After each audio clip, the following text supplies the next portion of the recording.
Assalamualaikum warahmatullahi wabarakatuh. Teman-teman semua, Bapak Ibu, masih bersama saya Adi Ismail. Baik, untuk di video bagian ketiga ini saya ingin menjelaskan kaitan dengan summary tentang kegiatan Kampung Jauh Pajajaran.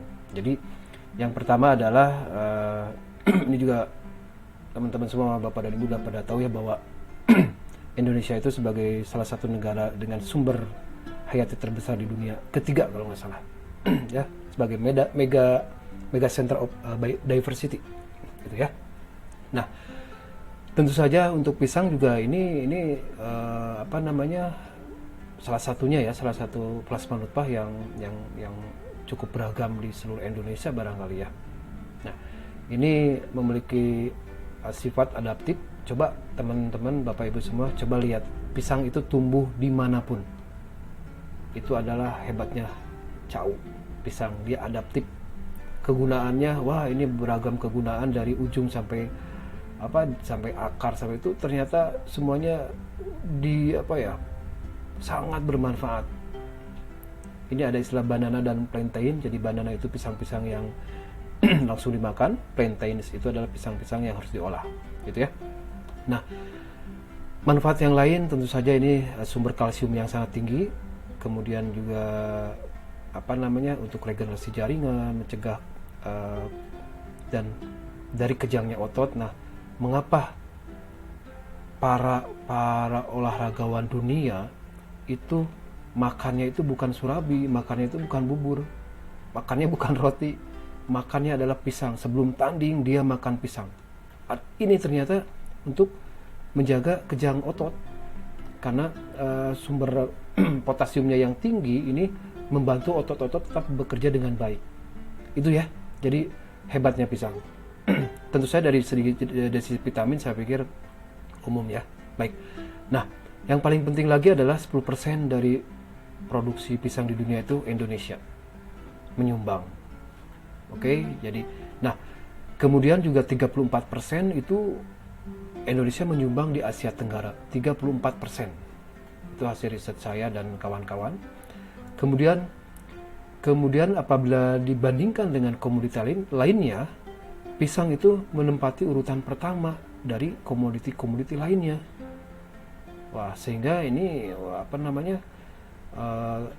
34% itu ya dari total produksi komoditi lainnya. Kemudian juga ini untuk tahap awal riset ada 32 jenis ternyata. Pisang itu tumbuh di dataran rendah, medium, dan tinggi. Itu penting.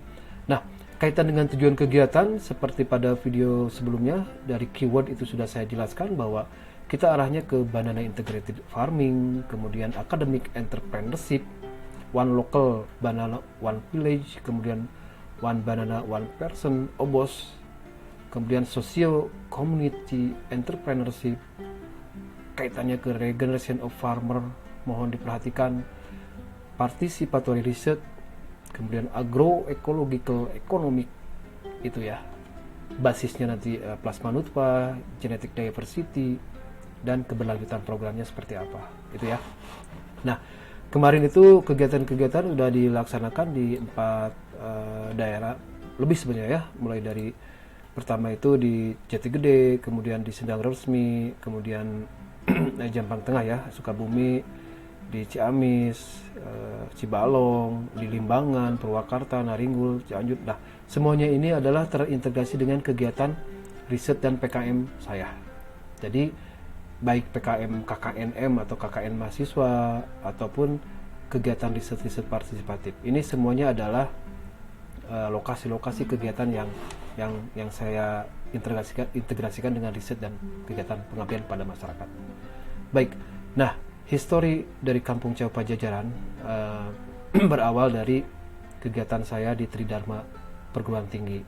Tridharma itu ada pendidikan, ada penelitian, ada pengabdian kepada masyarakat.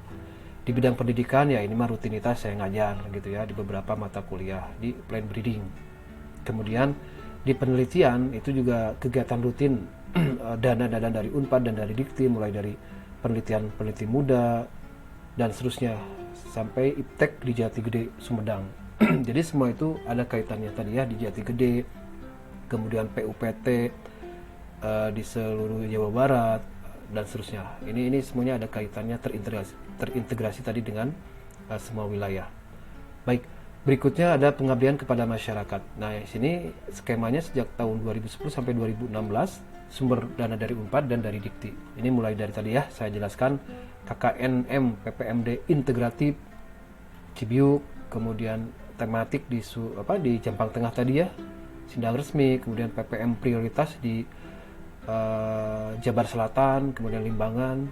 Kemudian juga saya dapat IPTEX bagi masyarakat tahun 2012 di Cibiuk, Majasari, kemudian tahun 2014 di Limbangan. Nah, khusus dari kegiatan IPTEX bagi masyarakat, ini luarannya adalah ada dua, Bapak Ibu teman-teman.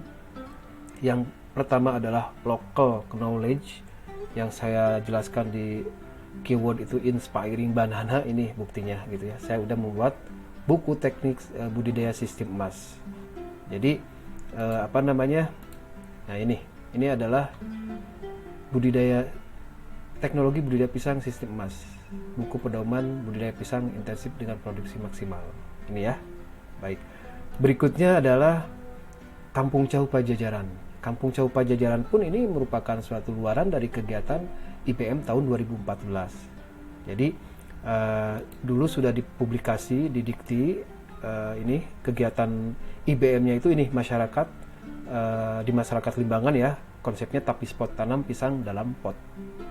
Gitu ya. Ini saya dan kawan-kawan. Baik, yang paling penting adalah saya ingin menunjukkan di sini. Ini adalah skema yang dijelaskan, dipresentasikan di Dikti saat itu. Kampung Cau Unpad dulu nama awal itu adalah Kampung Cau Unpad. Sehingga saya coba berpikir revisi dan seterusnya, apa sih yang pas namanya, sehingga Kampung Cau Pajajaran gitu ya. Nah, di sini banyak hal lah, terutama ini kegiatan Kang Asep. Saya dengan Kang Asep Lukman Hakim. Jadi dengan beliau saya mengembangkan tanam pisang dalam pot. Jadi harapannya, nah itu. Jadi Kang Asep punya ide gimana pisang ini sebagai tanaman hias, dan nanti perbanyakannya atau teknik tanamnya bisa di dalam pot, baik pot besar atau pot kecil. Ini sudah berhasil dari sisi teknologi dan dari sisi unsur hara, pupuk dan sebagainya, ini udah disiapkan. Ini Kang Asep Lukman Hakim juga sebagai co-founder, salah satu co-founder Kampung Cau Pajajaran. Ini Kang Septian yang merancang logo kemarin. Oke. Nah, itu dari sisi histori Bapak dan Ibu, teman-teman semua, sehingga juga dari sini tadi ya, yang paling penting, nah juga dari kegiatan-kegiatan riset juga ini dihasilkan local variety tadi. Ada 3 varietas yang sudah disertifikatkan, yang pemiliknya itu adalah bupati masing-masing wilayah. Jadi Roid Jati Gede, Bupati Sumedang, Manggala Hitam Karya Mukti, dan Kolek Karya Mukti itu Garut Selatan, jadi Bupati Garut. Itu yang memegang sertifikat resminya. Saya sebagai penemu dan pendeskriptor atau peneliti. Begitu. Nah, ini sekali lagi saya teringat dengan cece saya, Dr. Neni Rostini, almarhum. Terima kasih terima kasih banyak. Oke. Nah, yang terakhir adalah dari semua kegiatan Kampung Cau itu, sehingga saya menemukan suatu konsep juga ya, namanya karakter mapping komitmen. Simpelnya adalah begini, teman-teman, Bapak Ibu semua, bahwa kita selalu diarahkan kepada kegiatan rutinitas tupoksi. Nah, itu akan harus dikerjakan sebaik-baiknya, setulus hati, komitmen tingkat tinggi. Artinya tidak ada yang culeos tadi. Artinya tidak ada yang petani itu sebagai objek garapan, project. Bukan hanya sebatas itu. Sehingga di sini saya tidak mau terjebak di sini, dan kegiatan harus sustainable. Caranya bagaimana?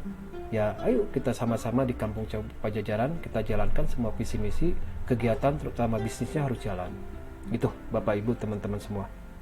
Nah, terakhir di bagian ketiga ini, jadi ini adalah contoh dokumentasi Kang Asep. konsepnya cadang air tadi, tapi spot ya. Ini pisang udah berhasil tumbuh di media galon gitu ya. Di bawahnya ada air dengan nutrisi. Nah ini Bapak evaluator dari Dikti. Jadi kami dinilai, alhamdulillah secara kegiatan berhasil gitu ya. Nah ini Kang Asep berhasil mengembangkan teknik-teknik ini. Tapi memang perlu pengembangan lebih lanjut. Baik, nah ini juga dokumentasi yang lain. Nah ini Kang Asep, IBN tanaman pisang dalam pot. Gitu ya. Ini kegiatan-kegiatan kami di dalam mendirikan atau merealisasikan Kampung Cao Pajajaran. Nah, terakhir banyak pihak yang tentu saja berkontribusi ya terhadap keberadaan KCP. Yang pertama adalah tentu saja Ketua dan Sekretaris LPPM Unpad, Prof. Wawan dan Kang Sondi. Ini juga makasih. Kemudian Kang Ayi juga sebagai Direktur Riset dan PKM Unpad. Dan saya juga mengucapkan ke Unpad terima kasih ya atas kegiatan skema riset, skema PKM, kemudian ALG. Makasih juga ini akang saya nih, Prof. Nitun Sentosa almarhum, makasih Kang. Nuhun pisan. Nah ini tak lupa juga tim saya ini mulai awal ada itu Kang Hais ya 2007, makasih Kang Hais dan kawan-kawan. Tokoh pemuda ini Kang Asep tadi ya, Kang Septian, Kang Ali Yusman ini adik saya, adik kandung yang selalu membantu dalam sisi finansial, dari sisi konsep bisnis, dari sisi yang lainnya. Makasih Kang Ali. Kang Ali juga sebagai co-founder Kampung Cao Pajajaran. Dan Toto Wiranta ini tim teknis saya yang membantu secara teknis, tim administrasi dan IT. Oke. Tokoh masyarakat ini ada Kang Dani, ada Kang Kang Wai panggilannya. Ini juga beliau berdua ini sebagai co-founder. Ini ada Pak Danu dari Jati Gede dan Pak Ahmad dari Cibalong. Makasih, saya juga banyak dibantu. Tim Banana Belt Unpad, ini riset grant saat itu dari Gubernur dan Dinas Pertanian Tanaman Pangan Jawa Barat. Tentu saja pemerintah daerah Sumedang, Garut dan seterusnya. Nah ini sekali lagi ini Cek Neni yang membantu saya dalam pendaftaran varietas lokal, dengan Bu Anda juga ya. Makasih Cek Neni, beliau insya Allah di surga, amin. Makasih Cek, makasih Cek Anda juga ini. Oke, ini juga saya juga membentuk yang namanya Gemilang Mahasiswa, Gema KCP namanya dulu, itu Gemilang Mahasiswa ya. Ada Zaki, Tasya dan kawan-kawan, itu ada 40 orang kalau nggak salah, angkatan 2014. Tapi ya kegiatannya memang belum banyak yang ini ya, nggak apa-apa, ini nama juga inisiasi program, nggak ada masalah. Tim mahasiswa magang ini dari Eptip, Kang Yoyo, Kang Rafli, Kang Fajri, makasih ini atas bimbingan tentu saja dari teman saya ini, Kang Irfan, Pak Irfan dosen, dan Kang Dwi Purnomo ini juga teman saya yang banyak memberi ide barangkali ya untuk Kampung Cao Pajajaran. Baik, berikutnya aliansi mahasiswa Alma KCP ini Gema itu saya ubah menjadi aliansi mahasiswa. Ini dulu itu Kang Sadik ya yang memegang dan kawan-kawan angkatan 2016. Dan terakhir ini saya ucapkan terima kasih juga nih ke tim mahasiswa Agrotek Paparta Unpad yang magang dulu di Subang. Saya 2 tahun mengembangkan program di Subang sebagai consulting. Ini ada Sadik, Fatila, Ayu, dan Arifa. Makasih banyak teman-teman semua, Bapak Ibu. Itu yang bisa saya sampaikan untuk video kali ini. Sampai ketemu di video berikutnya. Terima kasih sudah menonton. Assalamualaikum warahmatullahi wabarakatuh.